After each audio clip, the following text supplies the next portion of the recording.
to the degree that you want something is the degree you're afraid of not having. Yeah. God, I wish I started when I was younger. I go, well, yeah, but you didn't. So shut the fuck up and let's keep going. Right. Like, you can't.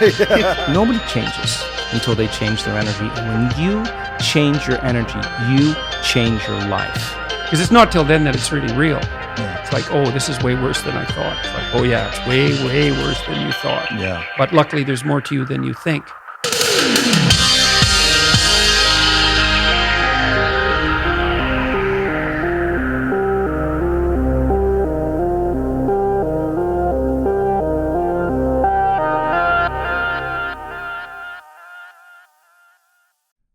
Peter Crone, my man, we're back. Hey. We are fucking back. We are. Setting the record for frequency in a podcast because, man, it's just so good to talk to you. Well, thank you, sir. It's the three-peat. I The feel like we're three-peat. like the 98 Bulls. We're like The we're last dance. it's the then we get to do another one and come back. No, that was but that would Oh, have to yeah, be yeah. the 93. Is it 93? Yeah, I think it's 93. 93 We're the Bulls. 93 Bulls. Now we're in the 96 Bull. We're gonna take 96, this they didn't do championship anything. home. Oh no, 6, 7, 8. You're right. Yeah, Yeah. that's the beginning. That's Wait, no. Star Wars. Star Wars is Star way Wars, better. Fellowship of the Ring. Right. Wait, We're there. No, I'm not going to comment on This that. is the worst start to a threequel that we've ever had. But we're gonna get right into it, man. Because what I want to talk to you about is when you really look out in the world. I think one of the challenges that people have is they think that there's only pleasure and there's only a good feeling associated with the positive things that people associate in their mind. So love feels good, and compassion feels good, and all these things feel good, and people are very identified with these positive emotions. But if the other stuff didn't have some dark, twisted pleasure, the feeling of oppressing somebody, it has a certain signature of pleasure to the ego. The feeling of being angry at someone, like the Buddhists call that the initial urge, that hook, the shempa, this rise of emotion, this feeling. And there's this kind of ejaculatory release that comes from destruction and anger and all of these negative emotions. And that's not just projected out to other people. There is this kind of twisted pleasure to actually desecrating the self. And I think people are really unaware that a lot of times we're choosing these things because in some twisted way, like it feels good to do these bad things. It feels good to oppress ourselves. It feels good to hurt ourselves in a weird, interesting way that's being supported by the universal polarity of that kind of dark, destructive energy that's out in the world and also within us. Yeah, you lost me at ejaculatory pleasure, and that was on the back of the Fellowship of the Ring. So, I mean, I'm not sure why I'm here today, but I feel like I'm being set up. Could you ask the question again? No, I mean, listen, there's the gamut of emotions, there's the gamut of experiences, and we could say that there is a certain addiction to all of it. But I would say that if there is a correlation between having some sense of association with more of the negative feelings, it's just the justification of one's perspective. That's all it is, right? So if somebody is drawn to enjoying, we could say, those darker emotions, all I hear in that is that they get to be right about their own view of themselves. So the pleasure in that is that they're reinforcing some aspect of rightness about and justification for why they're doing it. Yeah, it's not so much the attachment to the emotion, because that vibratory state isn't necessarily pleasurable, like objectively, but it is the payoff and the justification that how I see myself and how I define myself just got it was reinforced. Yeah. Yeah. So it's just that. It's so basic when you look at it, but the ego's primary goal is just to be right about its own perspective. Yeah. So this is where, when people will say things like, I knew that would happen, or that always happens to me. That's no longer like an objective analysis of the unfolding of life. That's a subjective narrative that is constantly reinforcing its own perspective. That's all it is. Yeah, and therein lies that kernel of pleasure, the pleasure of the ego being right, the pleasure of the one serving what one believes to be justice. This person is unworthy, so they deserve to be oppressed because I'm right, and it creates that superiority. It's not the actual doing it, or I'm right about this thing. I'm the one who's punishing myself, and I deserve this punishment. Yeah. And so it's not the feeling of punishment, because ostensibly, yes, that is a shitty feeling. But somewhere woven in is this little thread of the ego being able to say, aha. Yeah. Yeah. The way I categorize it is, I use a lot of quotes and distinctions. I say, being right is the poor man's version of self-worth. Yeah. Right. So if you really get that, it's like recognizing, wow, I might not get what I want, but I'm right about it. So I'll watch my life go to shit and I'll sabotage, and it's all these deleterious events that are unfolding. But nonetheless, I can stand in my self-righteousness, which is where I have the ultimate sense of power and control, even in the face of my own demise, which is just, that's how you see how mad. Like when I've done this for 3 decades now, that was the one thing that I was like constantly blown away by, is that people would rather absolutely sabotage their lives, but be right about it. What an amazing draw to be right. Like how deeply ingrained is that in the human psyche, this desire to be right? Yeah. Like where do you track that foundation? Why is it that the ego so desperately craves to be right that they're willing to subject self and others to a veritable hell in order to be right? Well, because what happens to it if it's not right? Well, then you have your own reevaluation of who you are, I suppose. Yeah, which we could call what? Oh, I'm turning the tables. I like this. Yeah. Well, all right. So in that reevaluation, it's a loss of identity. You're it's right, a loss of self. So because you're smart, so beyond loss of identity, what's the lay way of saying that? It's a lack of self-love based upon the predication of being right, it being, the necessity for being worthy of love and having worth, like you're saying. Yeah, but again, let's keep it real basic. In the absence or the loss of identity, what is that? What's actually occurring?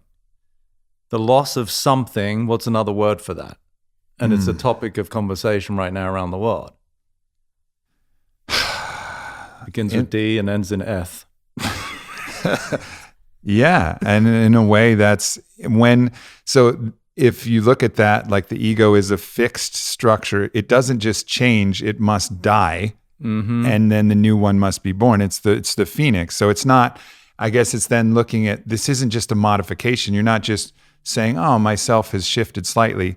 That fixed understanding of self dies, death, and then something new has to emerge, and we don't have faith that the new thing that will emerge is going to emerge, or it's the part of us that is in that fixed identity that just is desperately clinging to the life of the construct that we've created. Yeah. So again, to come full, circle to why you asked, was your question of why it has to be right? Because by its nature, it's fictitious, it's illusory. So without having any sort of evidence or self-reaffirming kind of conversation, which is that self-righteousness, then it dissipates. And so who wants to die, right? But this is the beauty. I mean, we've gotten right into the depth of my work here, which is the annihilation or the disintegration, the dissolution of the idea of ourselves, which is emancipation and liberation. But that's the old adage of how do you pick yourself up by your bootstraps?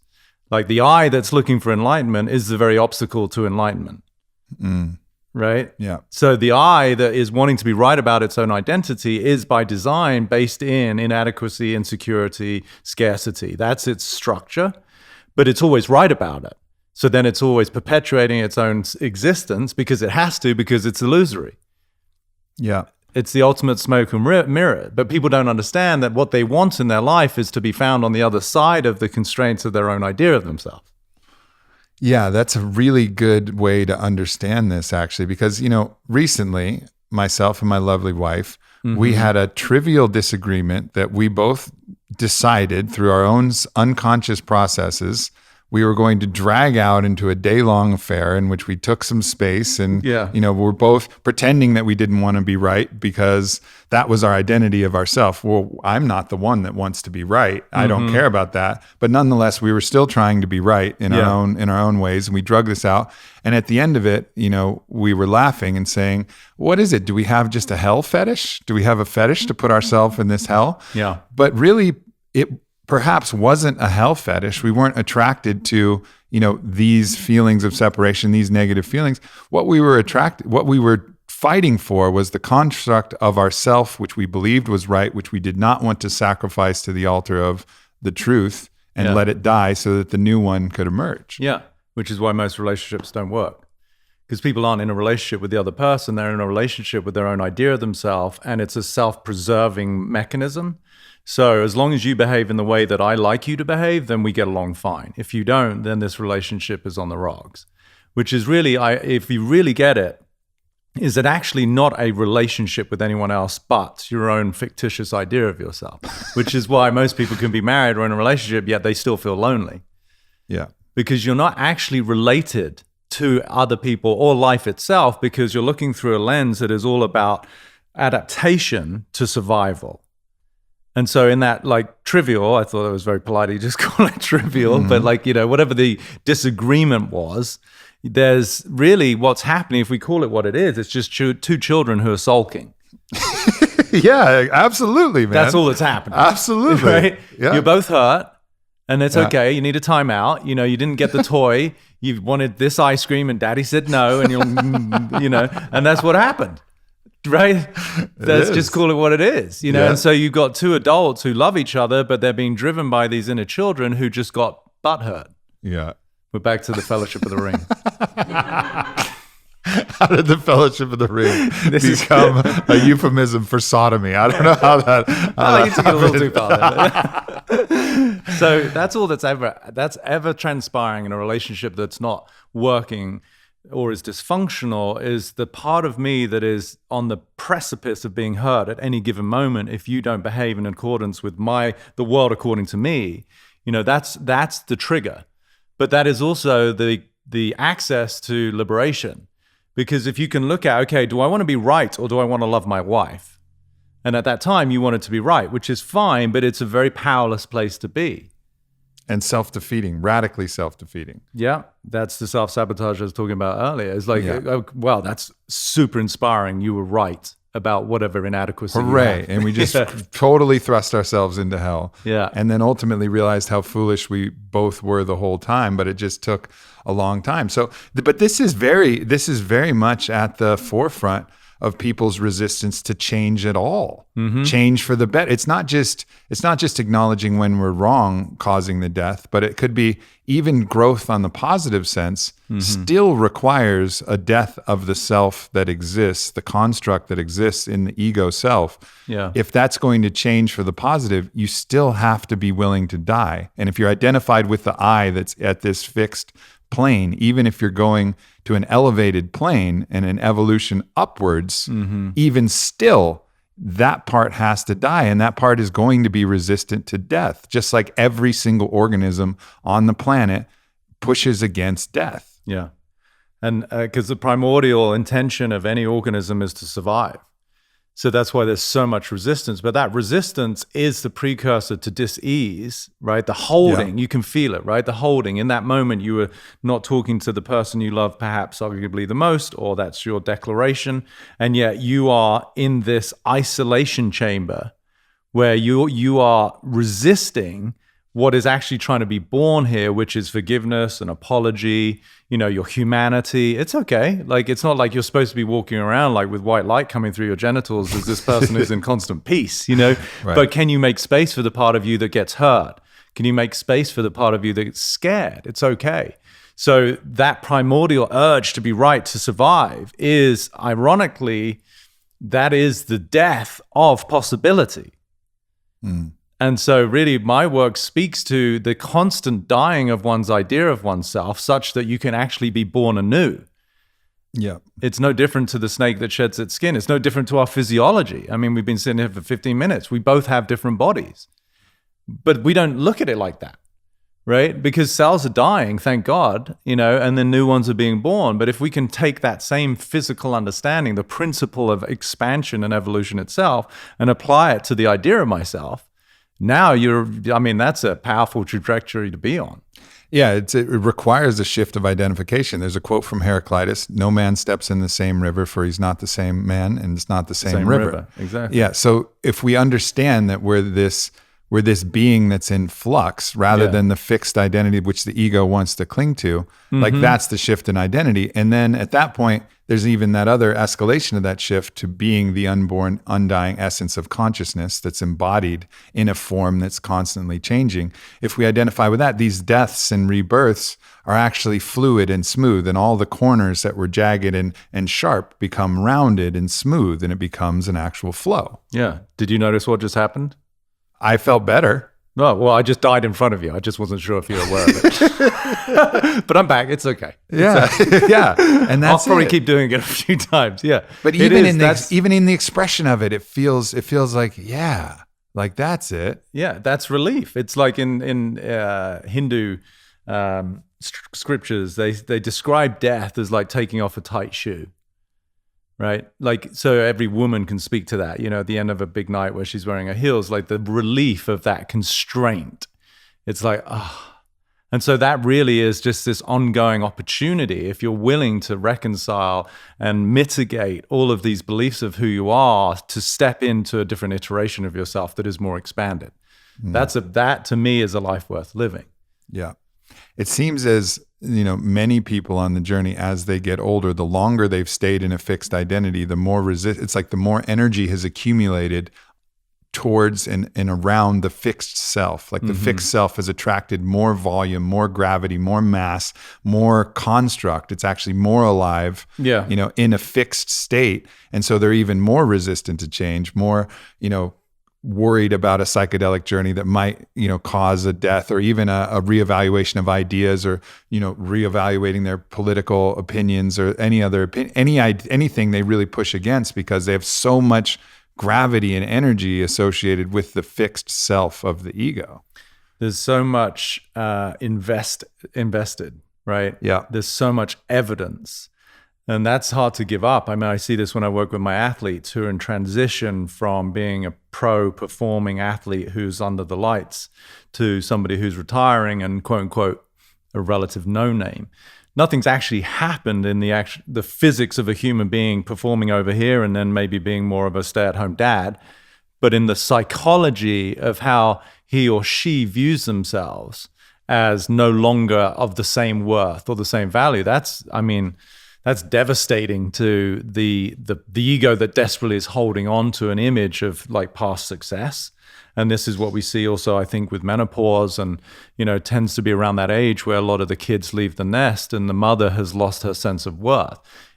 She hasn't actually lost it. It's perceived, because there was this, I had a position of service that gave me some value.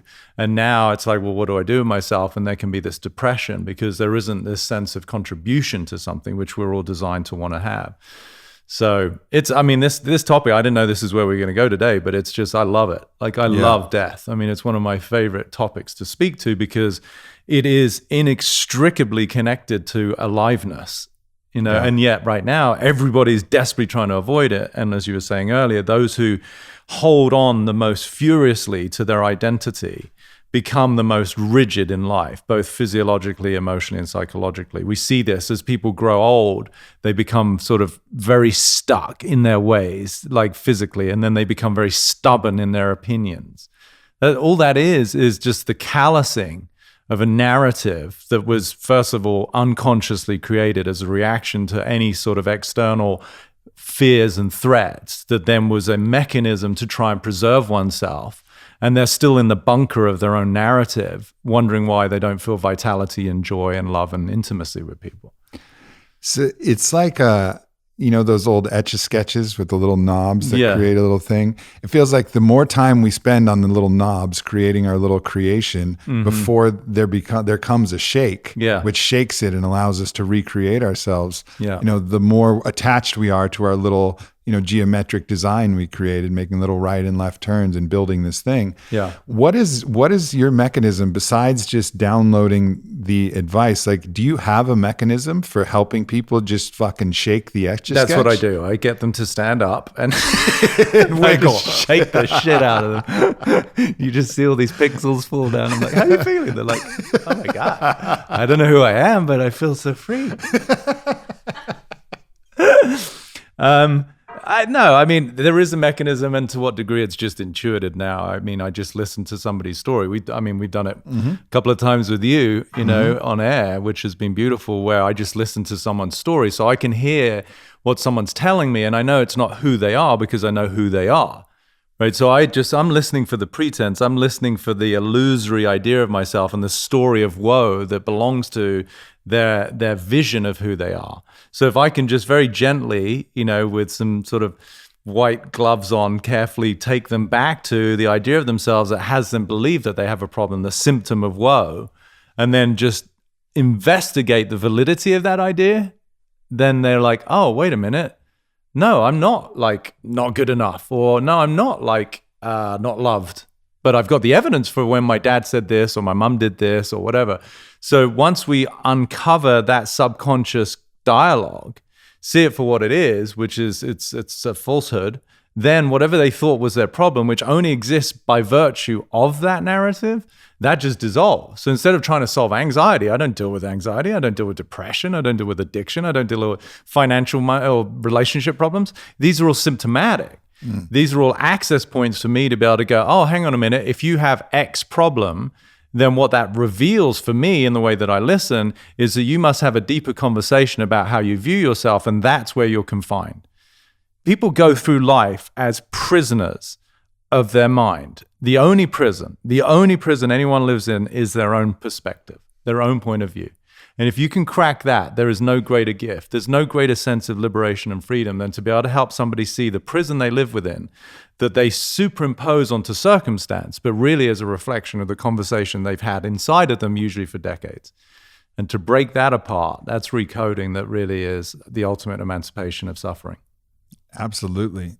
So we're talking about one of the primitive drives of an entity, an organism, survive. Yeah. There's another one that I've been tracking and can see it in self as well, and that is to grow, right? Like any plant, there's a drive to grow. There's a reason that the grass wants to push up from the soil. The tree wants to spread its branches. Yeah. The human wants to acquire more wealth, more followers, more platform, more influence, more, like there's this drive to grow.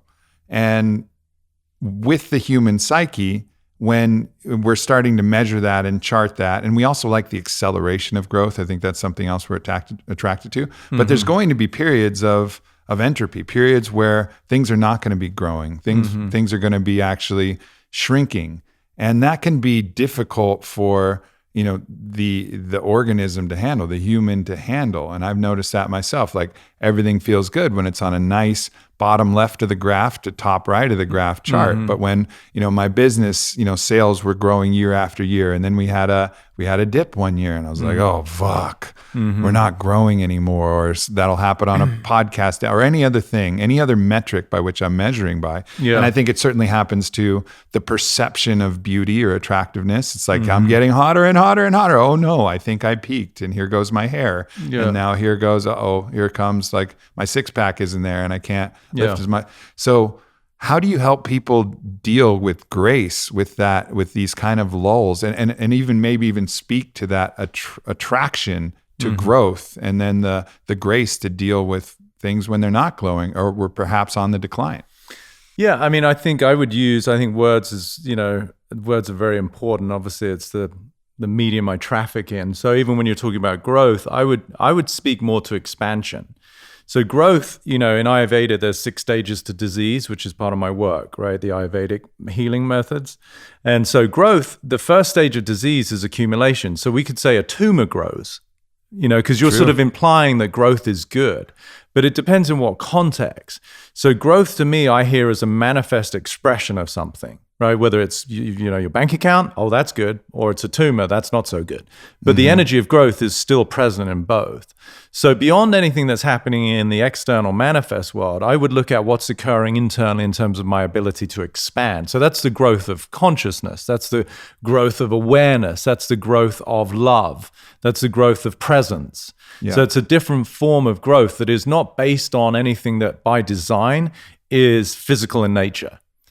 So then as you see your company grow and then you see this dip and you said, well, that reveals you, not what's going on out there, right? That reveals fear, concern. This is bad, right? Maybe, it's relative to what? Like, who knows, right? So this is staying in that I don't know mind versus the I know mind. The know is grabbing, it's holding, it's stuck. The I don't know is pure possibility. So the more that I can step into that space of uncertainty continually is the degree to which I'm in a place of expansion. And then life is just unfolding. Bank account goes up, goes down. Like, okay, whoop-de-doo, right? That can only be a concern if I have the concern. It's not out there. It's got nothing to do with the actual numbers in, my account. It's got to do with my response to it. How do I dance with that? How do I relate to that? Which is the revelatory nature of life. That to me is why we're here in this paradigm. It's not to make more money or, get more status or to keep the six pack or to keep the hair or like that. It's just to what degree do all of those transactions reveal something about your own sense of fear and inadequacy? That's the lie. Yeah, it seems like, and I think that really points to the key here is that we get attached to these fickle external metrics as a measurement of, quote, growth. Whereas what you're talking about, what's the expansion of your consciousness? What's the expansion of your awareness? What's the expansion of your love, your heart, your intellect, all of these things, which actually can and should expand, barring some kind of physical injury or some, age-related cognitive decline that's beyond your control. That's another thing to deal with. But that's not what I'm particularly talking about. What I'm talking about is how we get attached to these external things, which we then use as mirrors to reflect upon our own validation, when really we're looking again at the wrong thing. We're not looking at the intangible essence expansion. Yeah. We're looking at the metric growth of something that we have attributed some value to, which doesn't belong there. Yeah. Well, and it's like all it is really, coming back to the kids' comment about the two of you, it's just a security blanket. What is that ego? Because one of the tenets of the ego's existence is insecurity.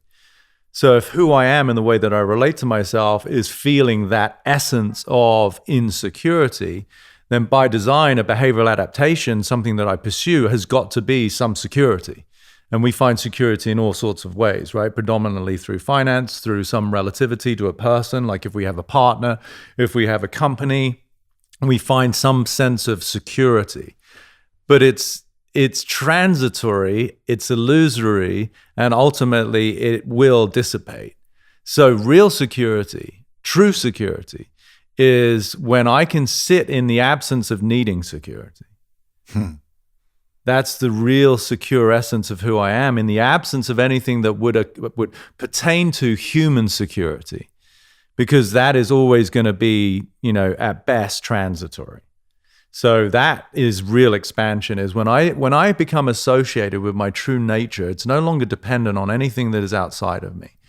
That is, for me, the quintessential expression of success, is I'm at peace regardless of circumstance. I am not at the effect of circumstance. I am cause in the way that I experience myself in life, regardless of what's happening around me. Yeah. And it's an absolute self-defeating prophecy, because we are so good at just assimilating and creating a tolerance and an expectation, even if we are growing. And let's say we're growing again, and we've also kind of, diverted that paradigm into something more productive. But even still, just to show how futile this is, if you're growing at a certain pace, at a certain while, you just expect that pace of growth. So even if you're still growing, but it's not at the same pace, and I think we measure it in exponential terms. So if you start with $1,000 and then you make, get up to $10,000, well, that's a $9,000 actual arithmetic increase, but it was a 10x of your former amount of money. So then it requires another 10x for you to get that same feeling. So then you have to get to 100,000. And then it requires another 10x. You got to get to 1 million. And then we're talking growing by 900,000 instead of 9,000 to get the same feeling that you formerly had. And we get attached to this. And then if that doesn't happen, we feel this sense of disappointment but it's Sisyphean. It's an end. It's absolutely, it's going to end at some point. We're never going to be able to grow at that same exponential pace because there's a finite amount of resources. If we're measuring in the finite, there's a finite amount of resources in the universe. At a certain point, Kanye West can't get 7 billion followers. He might get 1 billion, but at a certain point, he's going to fucking run out. And if he's attached to that rate, he's fucked. Yeah, the one word I hear and I feel in the way you describe that is exhaustion. Yeah. This is why most people are exhausted. Their adrenals are shot, their Hashimoto's, all of the things that people struggle with, the anxieties, the sort of deleterious effects on their physiology where they're just sort of in this process of degeneration because people are chasing the proverbial carrot in whatever form represents, success, security for them. So whether he gets 7 billion or 1 billion, my question would be, could you be totally free and at peace whether you had one or, none? It doesn't really matter. That again, it's like we're so ingrained as human beings to think that life and success and security are all outside of us. And so it's only logical that if how I feel is a byproduct of my circumstance, that in order to feel good, I'm under the impression that I have to control circumstance, right? That's just a logical extension. I feel good when circumstances are good. I feel bad when circumstances are bad. Wow, well, let me solve this problem. I just got to constantly control circumstance. But that's why I said the word that comes to mind is exhaustion. Like that is so tiring. It's the metaphor or the analogy I use with all my clients is imagine you're in the middle of Phoenix and it's July, or it's the middle of the summer and you're in Phoenix and it's 120 degrees out. You're driving a car. It's a nice car. It's got a good AC. And you're under the impression that in order for you to feel comfortable, you have to crank the air conditioning with the windows rolled down, because in order for me to be okay, I have to make everything outside of me okay. Now you start to see the futility of that. Like I'm trying to cool down the whole of Arizona in order to be comfortable. Right? How's that working out? Yeah. Whereas I'm like encouraging people, roll up the windows, put on a nice little bit of like, whatever your tune du jour is, and stick your 68, 69, and life is good. So that, people, it's an example, right? It's not about, oh, well, that's so selfish, but you could also invite people into your space. You become a source of aspiration and inspiration, right? To continue the metaphor. So that to me is what people are doing, is they're desperately trying to control circumstances under the impression that if I get everything perfect in the way I want it, then I will finally be at peace. And this is why we have this one-day illusion, right? Like, this isn't my life right now, but wait, I'm getting there, which then creates this psychological time. Everything that we think we want is out there somewhere, right? In the future. I mean, have you ever been in your future? It's like, how's that? Like, what a ridiculous idea. Like, no, I'm going to be really happy in the future. Okay, well, when were you last there? I mean, right? It's nuts, right? Yeah. So can you find the sense of like true affinity for the circumstances of your life now and recognize this is it? This is where I'm at. And the degree to which I resist that is the degree to which I suffer. And the degree to which I suffer is the degree to which I create desire, which creates time. And now I'm under the impression that in order to mitigate my suffering, I have to be out there somewhere in the future when I get everything in order. I mean, talk to your doctor and have another cocktail, right? I mean, it's like, you wonder why people are always trying to escape stuff. It's can you just be where you are and recognize you're not under threat? Now, I'm not obviously belittling that some people truly have situations that warrant some kind of survival, right? Like whether it be shelter or food, like that definitely exists in the world. I'm speaking to most people who are at least getting food on the table. They have some sort of roof over their head. It doesn't have to be like the Ritz, and it doesn't have to be like Nobu sushi, but or even somebody like, I got in a fucking nasty car wreck, and there was some days there where my face was on fire, and like of course, it will feel better in 2 weeks. And actually the external will affect my physical pain threshold. And that will happen to any of us. But yeah, what we're talking about is the everyday existence in this place where we place our salvation in the external world and think that that's going to influence the internal. And it's not the case. Like what you're teaching, what I'm supporting, what Joe Dispenza, who I talked to yesterday, what we're all talking about is the sovereignty of our internal landscape and reclaiming it. It's the same thing that Viktor Frankl was talking about 70, 80 years ago. Right. The last of the human freedoms is the ability to control one's internal circumstances. Yeah. Right? Yeah. And again, this is where there's a lot of compassion, because until you're aware of those mechanisms, people talk about choice and, it's up to you. It's how you react. Well, did you have choice in this trivial disagreement, with your wife? I mean, there's figurative choice and there's literal choice. I would say at that moment, you had no choice. You were just being driven by the mechanisms of the narratives that drive you and the way that you try to preserve your own identity and be right about it like that. But that warrants compassion and forgiveness. Now, post-trivial disagreement, you can start to have a conversation and a dialogue about it and go, wow, what was that? I got hurt because of whatever she did or said, and vice versa. Where does that come from? What was I actually interpreting that event or those words to mean about my own preservation? Because it's always a perceived threat. That's all it is. It's a perceived threat. To what? To your identity that is desperately trying to hold on to whatever it thinks is right about life and how she should or life should act. Right? So that's post. But when you're in it, that it does warrant compassion and forgiveness, because you're being driven by a pattern. It's not a powerful choice. No one's going, oh, like in 5 minutes, I can't wait to get anxious. Yeah. That would be somewhat conscious. Like anxiety arises because you have a dance and an interaction with the way that life is unfolding that is unconscious. And for that reason, we want to bring, I feel, the eternal maternal energy of love to hold someone. When you fall over and you have a boo-boo, you got hurt in this argument. What you're really looking for is to be held, to be cradled. It's okay. Come here, honey. It's okay. Then we can sort of bring in the paternal and like, okay, well, what actually happened there? Like, you didn't get stabbed, but you kind of acted like you did. It's right? The metaphor of a brick in a house, like I talk about, you throw a brick into the ocean. You're going to get, precisely based on the laws of physics, the splash and the sound that is totally in correlation with the size and the speed and the weight of the brick. You throw a house into the ocean, equally the same principles of physics apply, right? The same, it'll be a bigger splash, it'll be a bigger sound. Most people react to life like a brick comes at them, but they react like it's a house, right? So now you have no longer, you've lost your relationship to the actual unfolding objectively of life, and you're actually revealing, where am I under some sort of duress because I feel my identity is under threat. That's where the work of liberation, and to go back to my point about expansion, that's where it lies. Somebody who's very, very tight psychologically, it doesn't take much to piss them off because they don't have any threshold. Right? And that's why one of my questions is, can I be with this? Is an expression I use for myself. What is happening? What did they say? What news did I get? Can I be with this? What does that mean? Can I stay centered and at peace regardless? Now, I'm still human. I'm still a work in progress. There might be certain things that trigger, but to me, I don't see it as something to be defensive about. I see it as an opportunity for more awareness. Oh, wow. Why was that something that I got a little bit triggered by?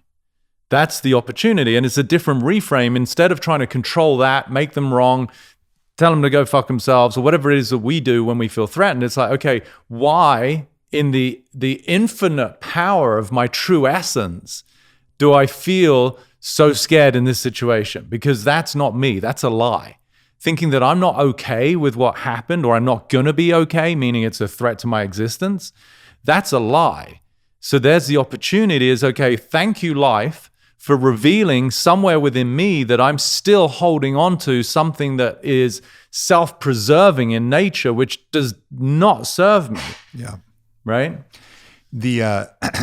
One of the interesting phenomena is is this kind of necessity for time, because we don't like to acknowledge that we're wrong immediately, because we're still so in the identity of the one who wants to be right at that point. But given enough time, we can go back and say, oh yes, that was the me of 7 hours ago. And the me of 7 hours ago was a bit foolish, but the me of now is wise. Yeah. Right. But we have this illusion of time that's necessary. And I know I'm thinking of one friend in particular where he's very comfortable acknowledging where he was wrong a month ago, 6 months ago, a year ago. Oh yeah, back in those days. But he has to have a large expanse of time, not even a day, not even an hour, but like a really large expanse of time. So he's put enough distance in his own mind to justify, oh, I'm different now. So I can totally acknowledge that I'm wrong then. But if you try to call him out on something that he's wrong about now, it's just resistance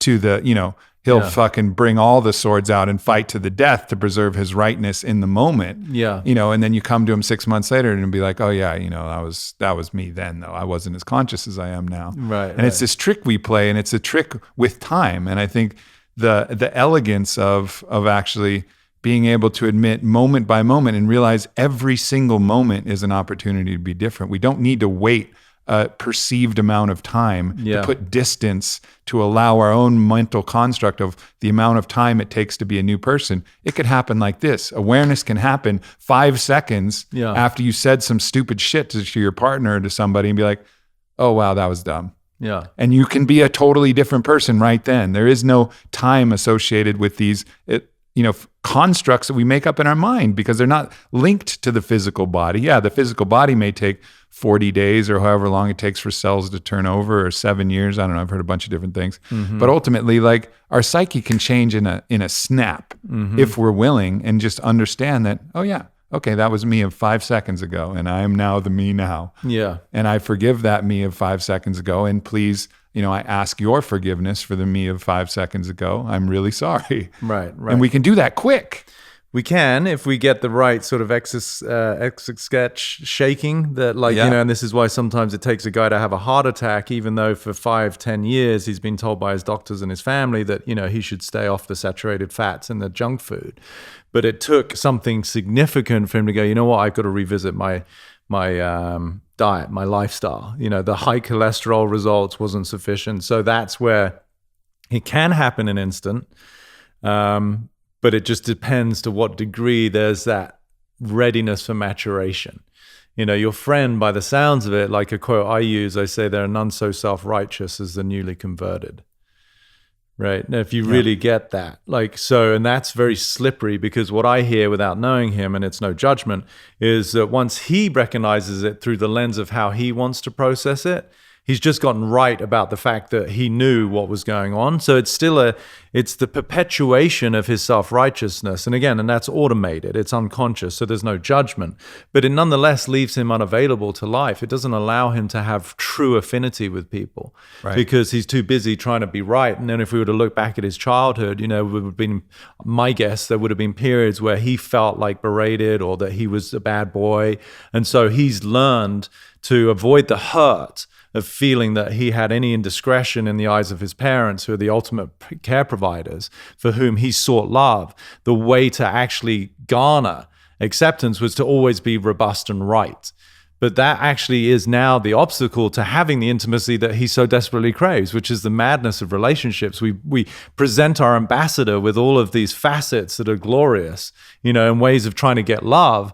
But it's not until such time that you actually drop that you get to experience love. That's the irony. And you get to experience it by virtue of the fact that you develop sufficient love for self in all of your flaws and imperfections. You hold those, that you actually make space for another human being who's going to be flawed by design. That's when you can have true intimacy. But as long as you're perpetuating the idea of yourself as some sort of mildly perfect human, then actually you are the most lonely person on the planet. Again, one of my quotes, I say, please never become perfect. You'll have no one to relate to.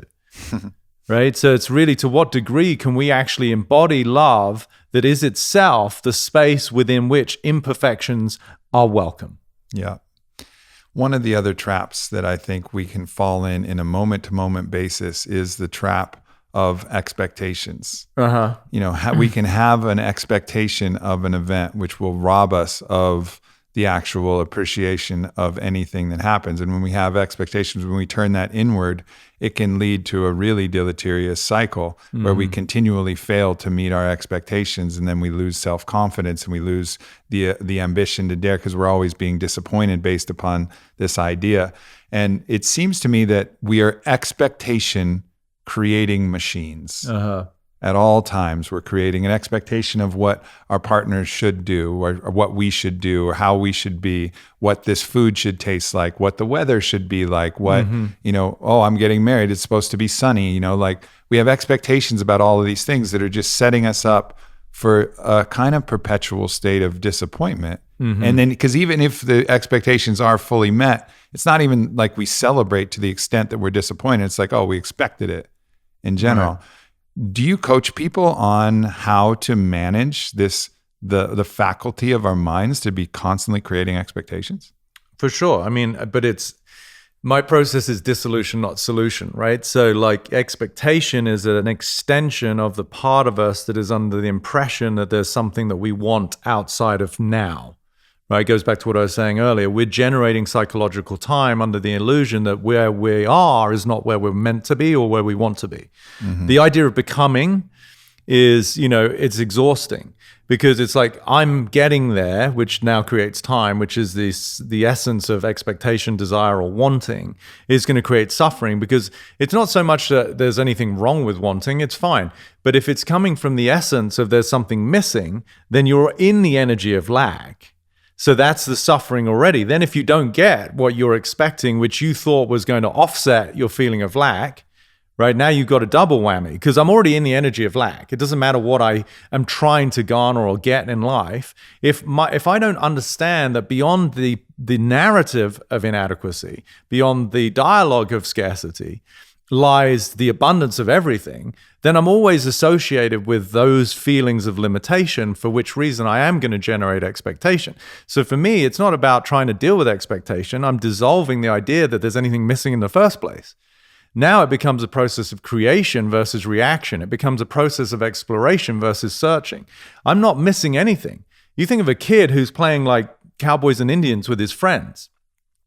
He's out there in the garden and maybe they've got a little bit of they're on the edge of a forest, and so they forage in there and they find a stick. And to him, that stick is the greatest gun, or it's the greatest arrow for his bow, or whatever it is. And so his friends and he are purely in the process of imagination. Whereas you think of an adult mind in that situation, to what degree you are really dependent on your presentation of perfectionism. You have to, before you play Cowboys and Indians, you've got to subscribe to Cowboys and Indians magazine every month, and you've got to make sure that you get the right gun, because so-and-so is coming, and that really hot chick's going to be there too, so I've got to make sure that I'm wearing the right, buckle for my sheriff's outfit. It just becomes so exhausting, whereas the kids are just playing. They don't have a sense of there's anything missing. Whereas in adults, we develop over time this idea of scarcity and adequacy and security, and now it's a compensation game. How can I compensate for that which I am perpetually believing in, which itself is illusory? That's why it's exhausting, because you're lying to yourself. And now I'm just trying to compensate. It's an adaptation, right? So that's the difference. Is I don't live in the world of expectation. I live in the world of uncertainty, which is itself mystical. It's magical. It's surprising. I don't need to know what's going to happen because there's nothing missing in the first place. And now, I could have personal preference. Sometimes I'd like things to go a certain way, and sometimes I'd like them not to go a certain way. But guess what? Last I checked, I'm not in charge of the freaking universe. I didn't get that memo. It's like, by the way, Peter Crone has got everybody's marching orders. It's like, no, it is what it is. And I feel a beneficiary of life, and whatever's unfolding, if there's a little bit of mild irritation, that's exciting because I get to develop more freedom. If there is an irritation, it's just I'm enjoying the journey of life as it's unfolding. Where's their expectation? Expectation is a psychological extension of something that I feel from an ego's perspective is what I want or don't want. It's shame or pride. It's all the facets of the ego looking to protect or to garner. That's all it is. And in the absence of all of that, there's just life unfolding. Yeah. What about in those circumstances where there is a actual physical and not a psychologically derived, but there is a physical state of pain or a physical state of pleasure associated, even in the contrast of that, like wherein an illness or an injury, in the fear that we have for this future event, which will carry a physical pain. And of course, we layer all kinds of suffering along the way in that. Yeah. But knowing that there are realities, there are future realities that do necessitate a certain level of pain. What do you tell the people? How do you help people deal with a future reality in which pain is in some ways an inevitability? Can you get it out of concept and talk about something real? So let's say a fear of getting sick in some way. Like I watched my uncle die of, lymphoma. Okay. And there was an immense amount of physical pain, and he kept his spirits really high. He said, he really just looked forward to that one cup of coffee he could have in the morning and how it tasted. And it actually turned him into, in some ways, a very mystical place. But I could also feel like the deep pain as the cancer kind of took his body and took a tennis pro and a guy who took me out shooting as the first person to teach me how to shoot a gun, and someone who was like really virile in his expression of all life, and it just withered him away, and the physical actual attributes of that. And I think it imprinted in me an innate fear of that reality that actually oppresses my enjoyment of the present to some degree, out of this fear of this alternate reality, which I find, would be incredibly challenging. Yeah. So it's beautiful. First of all, I distinguish between pain and suffering, right? Mm-hmm. Pain is unavoidable. We're physical, sentient beings. We have this meat suit that is predisposed to experience what it experiences by virtue of our central nervous system. You're going to feel things. It's like if this was too hot and I took a sip, it's like, oh shit, that's hot. Like there's, I'm going to feel. So pain is it's inextricably connected to the fact that we have a physical body. Suffering, however, is something that's what I'm helping to actually eradicate. So what you're speaking to relative to yourself is suffering, right? Fear is where the aspect of you that is concerned with death, or that you might travel down some similar journey that your uncle did.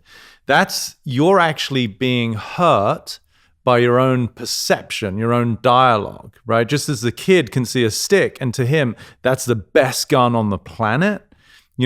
It's not, but it gives him an experience of joy, of fun, of play. And so you thinking that you might end up in similar shoes to your uncle, what's actually hurting you is the conversation. As I said, people are prisoners of their own perspective, not of life. And so the suffering you're experiencing is a byproduct of the lens you're looking through, not because in 5, 10, 50 years from now, you end up with lymphoma, right? So that's the irony, is where people are living in a state of suffering over something that hasn't even happened yet, and usually doesn't happen. Right. Right? Yeah, so constantly so. Yeah. But that's the part of us, again, that is resistant to death. But this is why to die whilst you're alive is the greatest thing that can ever happen to you, right? So this is, to me, the ultimate sense of liberation is, oh, wow, there's no me to be concerned about dying, because the me that I'm concerned about dying is a conversation, right? Where's Aubrey? There's a meat suit, I get it. And you have some experiences, and you've got knowledge, and you've got beautiful wife and your life, and I get it. But the part of you that's concerned for death is itself just a narrative. And when you really get that, who are you beyond the conversation? If I'm the world's greatest fortune teller, which, between you and I am, but so if I told you that you're going to live for another 60 years and you are absolutely cancer-free for all of that. In fact, you go in the most graceful, almost like a raft on the Nile type of magical transition in your bed, pristine, still got a 6-pack, life is good, 110, I don't know how old you are, but so you're just, if that were your future, if that is your journey, that is your destiny, and the way that you transition out of this paradigm is, you're going to have some bumps, you're going to hurt your knee, you occasionally have these little disagreements with the missus, that's okay. But as it relates to your physical body, you are relatively, quote unquote, disease-free, you don't have any cancer, and you transition beautifully and peacefully, and life is good. If that's your future, how do you feel sitting in this chair? that's what we want. We want to scramble to a future that's known, right? So we all want to be the own fortune tellers that can actually have a known reality. It's the surrender to the unknown that's the hard part. So now answer the question, though. Well, I wonder why your relationship doesn't work. Oh my God. Honestly, I'm here. I can't see you. Ultimately, I have resistance to adopting the hypothetical. I know, that's why you didn't answer the question. So Right. this is why this is great, right? Because what we're revealing is the fact that you're attached to something, Yeah. which is beautiful because that's where you're stuck. So again, if in the next 60 years, you are quote unquote relatively disease free, apart from toothache, a bit of stomach ache, maybe get the runs periodically, like whatever it is, but you don't have cancer. You transition out of this life pain free, in your sleep, beautiful. Everybody's there. Oh my God, Aubrey, amazing guy, beautiful eulogies. It's like, it's gorgeous. Like if that is the next 60 plus years of your life, sitting with me now, answering my question, how would that feel? The resistance is what's interesting because I still won't let myself feel. And I've had, we've sat in this chair where I've really felt it and I've felt the release happen. I won't let that happen right now because my logical mind is questioning the hypothesis. Well, this is just a hypothetical, but it's deeper than that. The deeper part of that is my attachment to the idea of the fear of that.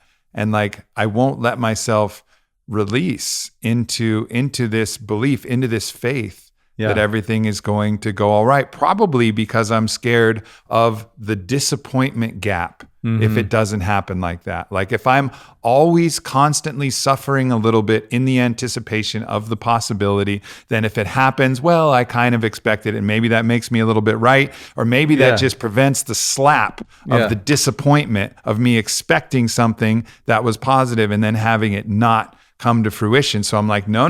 Don't even go there. Not even in this hypothetical example, sitting here on this podcast, don't even let yourself fucking feel it because it's dangerous. Yeah. Beautiful. I appreciate, as always, the vulnerability. So you want to hear something really funny? Yeah. Your image that you have of the way it's going to go, guess what that is? Hypothetical. Totally. But I mean, like I'm sitting here and you're like, oh, I don't want to go into the hypothetical. I'm like, you're completely defined by the hypothetical. Yeah. It's just your hypothetical. Like when I worked with, I shared this, I think on the first podcast, like an NBA guy who was really struggling from the free throw line, worst shooting average, 37%. League average was like 76%. I'm sitting in his kitchen. And I said, you step up to the line and how do you feel? He's like, dude, I'm just like, I don't want to miss. I'm embarrassed. Like I'm anxious. My hands are sweaty. All of the things you'd expect from a future of like despair that you're trying to avoid, right? Similar to you.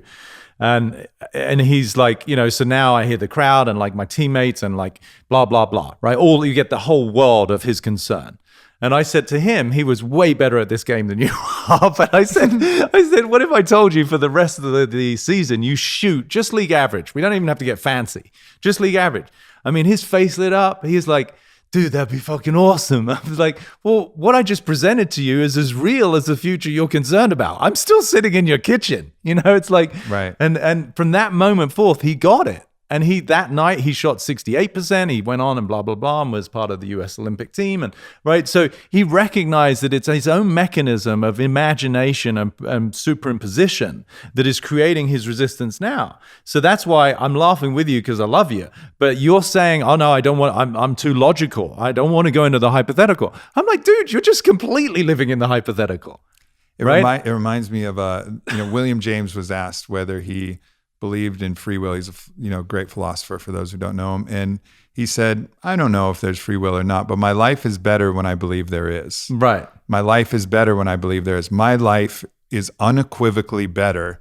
Whether I get cancer or not, my life is unequivocally better if I live my life in the faith and the freedom of believing that I am going to thrive and be healthy and have a life filled of pleasure and joy and love and freedom and peace. Yeah. Like that reality, if I adopt and internalize that reality, it's better no matter what. Right. And that's the fallacy of what my own construct has created. I'm trying to prevent myself from the disappointment but I'm creating a constant state of suffering with almost no payoff, because if it happens, I'll fucking deal with it anyways. I'll still have to deal with it. It doesn't make any difference anyway. So I'm just incurring a massive load of suffering for some perceived benefit of an incident that may or may not happen. And it is a madness.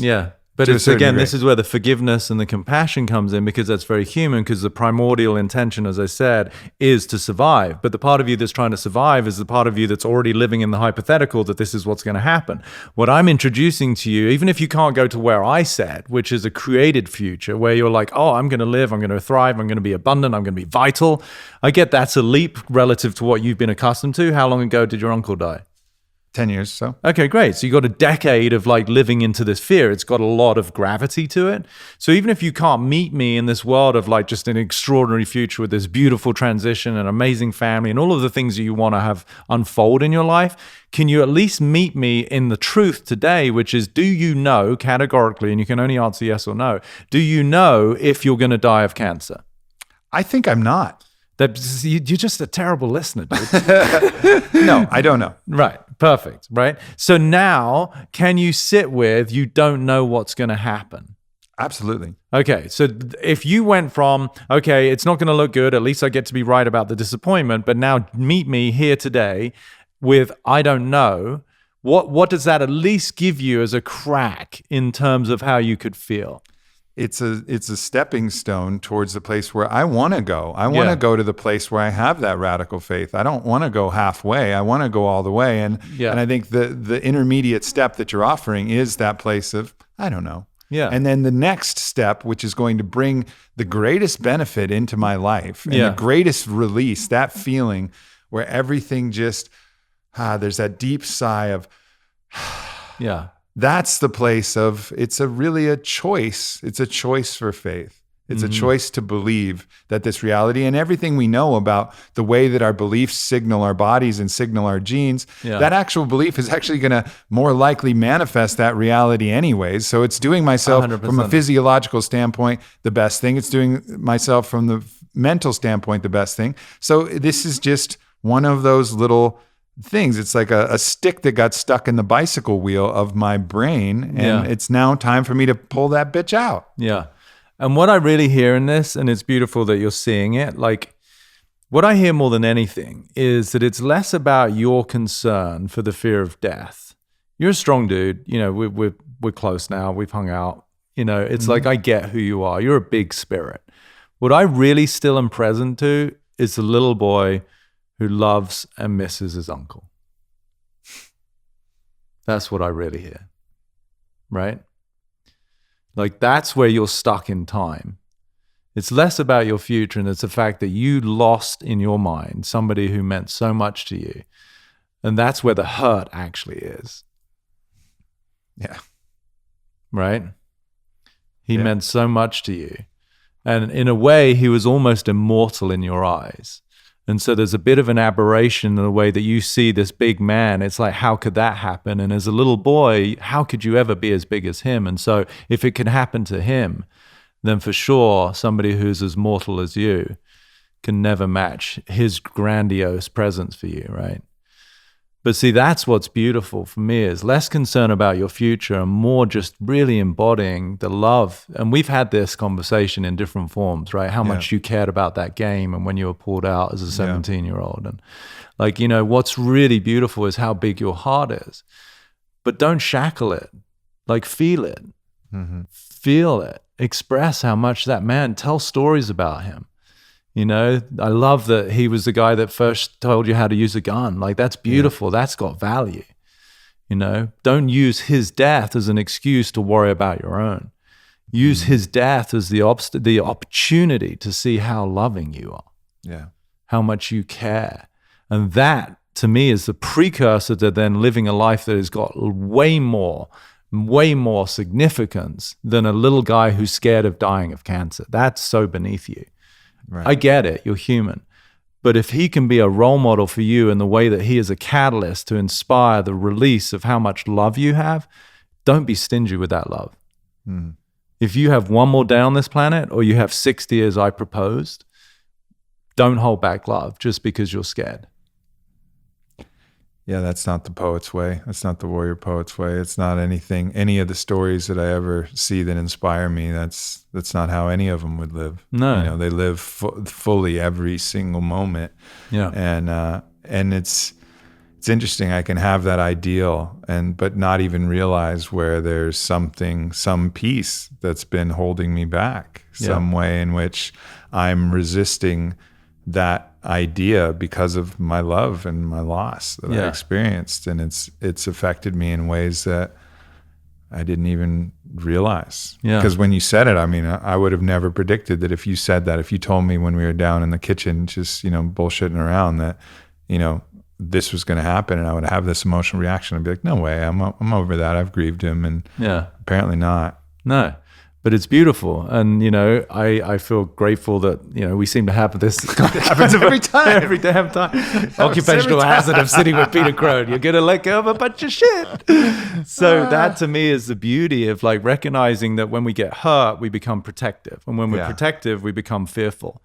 So really, if we can get back to the hurt, which is really an expression of love, that you just love your uncle, and more than you love your uncle, I really want you to get this, you love. Mm-hmm. But you have not been loving, and again, general statement, of course you're loving, but the capacity with which you have to love has been thwarted by the fact that a little boy got hurt and now he's sort of like on tenterhooks looking out a little bit for his own preservation, which is a denial of your capacity to show up for people, which really is what your uncle would want anyway. No doubt. He admired the crap out of you. He adored you. It was reciprocal, right? And so this is where I find energy from the fact that my mum dies when I'm 7, my dad dies when I'm 17, and everybody had this sort of sob story for me of like, oh my God, that's terrible. And I'm like, you don't understand how much love I was given. It was demonstrative from my parents that allowed me to see what does love look like. Until such time that, of course, I had to go through my own romantic woes and some, painful separations.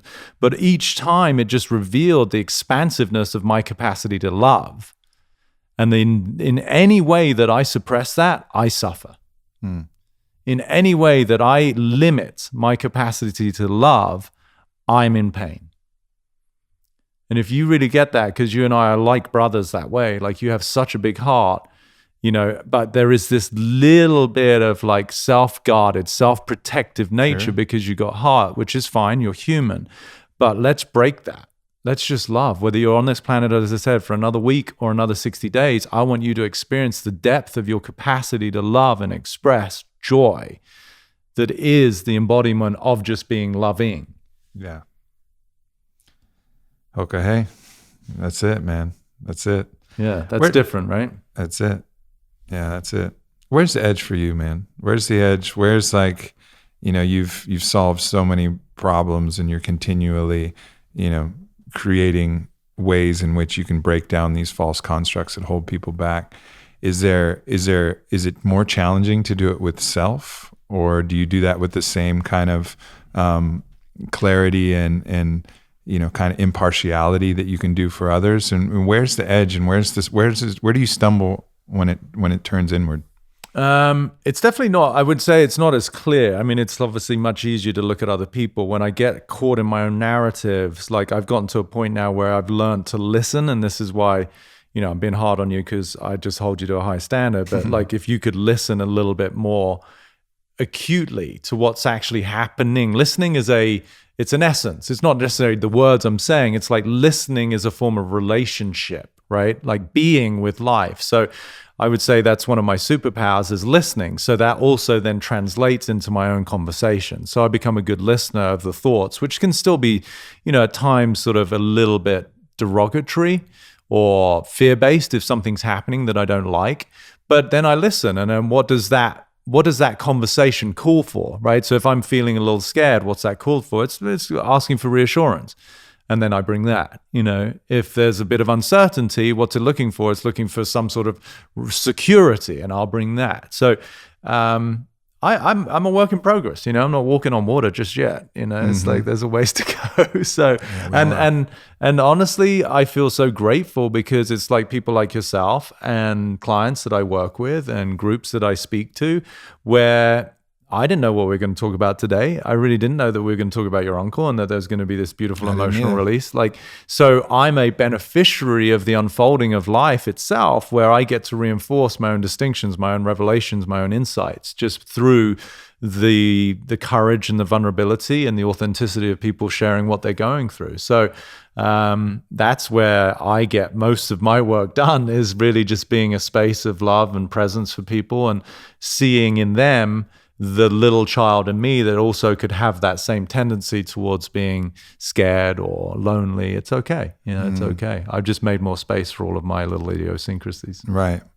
One of the moniker you carry is architect. And, in that there's a certain mathematical element, and it reminds me of a mathematician that has a big problem, like a big puzzle that they're looking to solve, something that's on the chalkboard that they're looking to find the right formula for. Yeah. Is there anything that you're pondering and trying to understand now of benefit to self or others or your clients? Is there anything that's like on the edge that you really, or a recent discovery or something that's still on the chalkboard where you got the formula, but you haven't quite solved it yet? Is there anything that you can think of that's like that?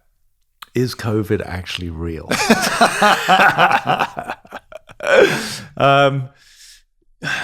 That's a great question. I think I'm always in the process of analysis. Is a strong word. It sounds tiring, and it's not tiring for me. It's really joyous. It's like I'm a mad scientist in terms of exploration.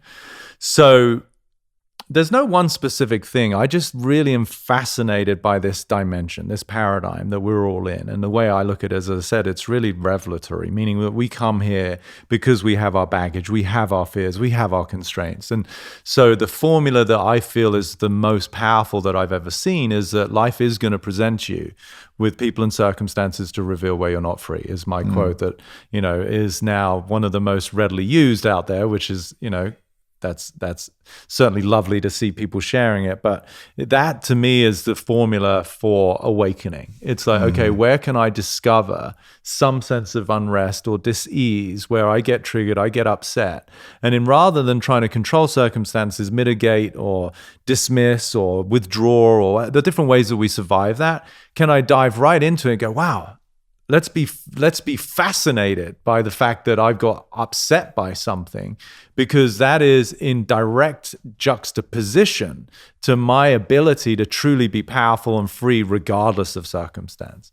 That's that sweet spot right there, is okay, rather than trying to deny experience or try to control circumstance, where can I actually reveal internal constraint and be the architect of my own liberation? Right. So yeah, that's my constant edge with others. And when it arises within myself, obviously I've done a ton of work to get me to where I'm at, but like, that's not to say that things aren't, going to show up in my quote unquote future that I can't predict, that might be going, oh, like, I got like upset, surprised. A new corner of the world in which you're not free. Yeah. And that's where, again, why I'm so happy that you could at least embrace me taking you from knowing hypothetically what's going to happen to, no, you don't know. I mean, I don't want to be like macabre, but like, you might not make it for 10 years. You might be in a freaking car accident. It's like, we don't know. But if you lived in that fear, you'd have a lot more concern, right? Like, oh, you're only going to live for three more years or whatever it is. Like, what's the consistent? You got a conversation in your head that's giving you an experience. And it's all hypothetical, which is why the I don't know mind. And I think I told that story. The thing that got me to where I am today is those 3 words of I don't know. I just don't know, which is amazing that people pay me a fortune to work with me. And I'm just like, I don't know. They're like, wow, this guy's great. It's so freeing. Joyous self-reflection is one of your great practices. What are the other personal practices that you engage in? Is there a meditation practice? Is there some kind of spiritual practice or another practice that you use to support yourself through your process? I think most of my practices are really just to do with taking care of my equipment, so the traditional like sleep, exercise, good sunlight, good quality food, supplementation where required. I think, if we go back to the metaphor of the car I was using, like if you want to have a good ride in life, you've got to take care of your tire pressure and your oil, Sure. right? And so it's like taking care of my equipment.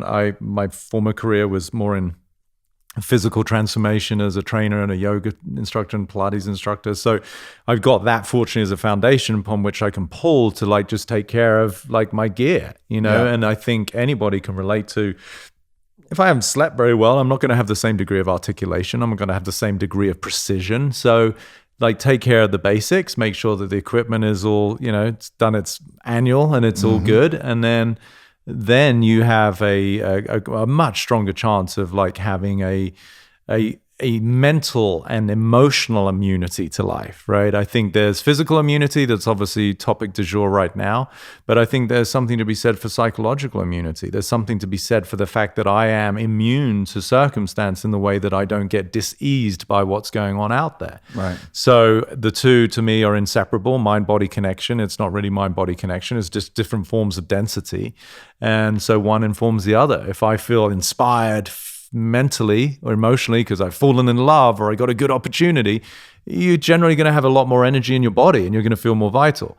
If I equally have a great workout or I got some good sleep or I ate some great food, then that equally is going to imprint on the psychology. So Right. I think taking care of the equipment on both sides. So that's my practice, is just to, and actually I'm working on a program to help people with that, more on the physical too. So, Yeah, no doubt. I mean, when you're sick or when you're tired or any of this, it's one of the reasons why I wrote Own the Day as the first book. Like the foundation is the body, and it's actually quite a bit simpler in many ways than the mind. Because it's a somewhat, the density is there, so it's slower in some ways. Like it takes a long time to lose, 100 pounds or whatever you want to do, but you can change your mind in a moment. Like I changed my mind today. I'm not the same. You lost a lot of weight. Exactly. That can happen in the psyche fast in the body, but it's also, it's very, there's a formula that makes a lot of sense for the body. So it's really good advice. I think, one of the last things I want to ask you is, what are your thoughts on, a journaling practice? Is this something that you really recommend? Is this something you do yourself? And what are like the productive ways to go through this, self-reflection through writing versus thought, and like journaling prompts that can help people get, access to some of the questions and conversations that they may be blind to? I think it's very beneficial, especially when people don't have access to like a Peter Crone or somebody who can reflect for them, right? So to have self-reflection, I think anything that creates space, right? So meaning if you're in a conversation in your head about something that's, disturbing you, creating some sort of anxiety, then if you can articulate it onto paper, it's almost like through the version of like being a third-party observer of your own conversation, you get some sort of perspective, right? So I think journaling, it's twofold. One, it creates space, and two, journaling is very self-expressive. And by that, I mean, it's like prayer, right? When I was looking at the energy of prayer and really like meditating on that, why is prayer powerful? It's not so much that, whether there is some response on the other side or it does elicit some sort of like goodwill because you're asking for guidance. That may well happen, and that's in the realm of whatever you want to believe. But it does, to me, speak to the freedom to express what's really there. And that's love, right? Because if you think about it in everyday life, when you're in front of your wife, your husband, your father, your mother, your boss, invariably, depending on the quality of the relationship, and as I said, most relationships struggle a little bit because people aren't free, but you are in some degree inhibited in your self-expression. Right, because you don't want to upset someone, whether it's sort of more philanthropic, I don't want to upset them, or it's more, I don't want to upset them because I don't want to get in trouble, which is more self-preservation. Either way, I'm not just fully self-expressed. Like a kid will go up to someone at a party and go, "Why are you fat?" Right? Like the kid doesn't know yet that that's an inappropriate thing to say, or, "Oh, you're ugly." Right? There's just this beautiful thing about a child that it elicits the response we're having because it's liberating, it's joyous, like that you could just be that fucking honest, right? So I think the energy of journaling and prayer are synonymous in that regard, because you're in your own conversation where you don't feel inhibited in the ability to talk about what's close to the heart. And so that itself is, it's a form of liberation just by the fact that you're acknowledging what's really going on. And I think people are just so thwarted in their self-expression. They're so intimidated. They want to be right. They want to be polite. They don't want to offend. They don't want inconvenience. Oh, no, no, no, no, no, no. Or even when someone gives you a compliment, right? Like how many people like deny that? They dismiss Deflect it. Yeah. And so I think the more we can get good at just being comfortable in our own skin and like I feel this way and that's what's like, it's love holding the humanity that I am. And so journaling and prayer, I think, are just exercises in that. Ultimately, I would love, and I help people get to the place where you can have that with a partner, you can have it with a loved one. Ideally, you can even have it in a corporate environment if it's done under the right guise of like, we honor self-expression here. So that's powerful, that's intimacy, that's affinity to me. That's where I'm truly... that's the expression of namaste, right? Like it's like the divine in me sees the divine in you. And in the midst of that is our humanity, and we make space for it. And to be mindful of the dramaturgy that we might be playing out in our journals or in our prayers. If we're praying to be the pious one and reflecting back to self, oh, this is me being pious and I'm going to pray in this certain way because it makes me feel this way about myself. That's worthless. Yeah. That doesn't help anything. That's, small self-righteousness. Right. And then same in the journal. If you're journaling to reaffirm your rightness or reaffirm or any other reason other than just the radical open self-expression, like these are sacred places, sacred spaces in your mind, your commune with the divine, however you want it, or in your journal is a sacred space as well. And which is why, one of the great violations that, someone can do is when a dad goes and reads his daughter's journal. Yeah. Like you don't understand the violation of that because now every time she's in that journal, she's wondering, do I need to censor my thoughts just in case my dad breaks into my room and busts open this journal? You've just actually severed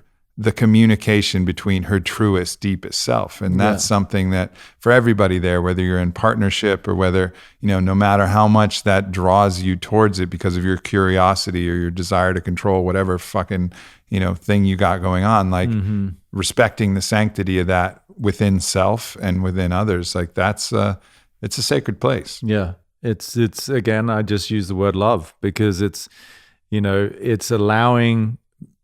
it's granting beingness, which might be a weird expression. Like I'm granting the space for me to be what I'm being, and it's okay. Like that to me is the quintessential parent, is who makes space. And sadly, there's not that many. We're all works in progress, and I can't speak to parenting. I know it's difficult, but the quintessential parent is granting beingness to their child. The child's doing their best. If they, if I went to go and hug you and I knocked the mug over, and you're the parent who gets upset, you didn't allow the fact that this kid is still developing like the awareness of their central nervous system and how their limbs move in space. Like to get upset only now creates more tension in that child, the absence of feeling accepted for who they are in the process of their own evolution. So if we can bring that to ourselves, to others, that's a totally different planet where we allow people to just be works in progress. No one's perfect, myself included. We are all developing, hopefully, but within the context of love, that development is unthwarted. It's not in any way built around a brick wall of shame or guilt or fear. That's my commitment, is bring more love so that people can F up and be who they are, and it's okay. We love you exactly the way you are. And if you're committed to something else, I'll support you in that too. Amen to that. The trilogy has concluded, my friend. The three-peat. The three-peat. We fucking did it. Pat Riley has a championship. trademark on three-peat. We might owe him something Okay, for that's using fine. that I think word. he's all right for the cash. So I got, just to wrap it up, just to be powerful, I got 4, maybe 5 questions, but they're short. Okay. Did you love your uncle? Yes. Yeah, I get that. So the love's still there, right? So in the absence of him, does that mean that love has to go? No. Great. The way your uncle passed, could it, and it's a yes or no answer, could it have been any different? No. Can you today with me accept that that's exactly how he passed? Yes. Beautiful. Do you know how you're going to die? No. Can you be okay with that for now? Yes. Awesome. Bit more freedom. A lot more freedom. Thank you so much. And just to go through the part where also I just learned something. When you ask, could it have been any different?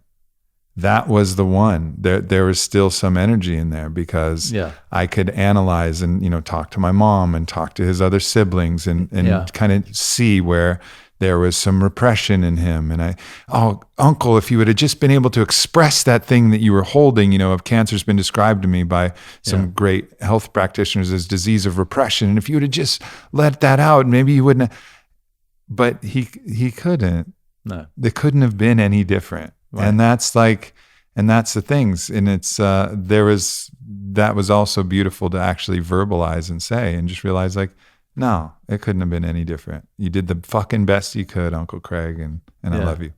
And even more profound, and the question was very specific for that reason. This isn't my first rodeo, and it's certainly not my first rodeo with you, right?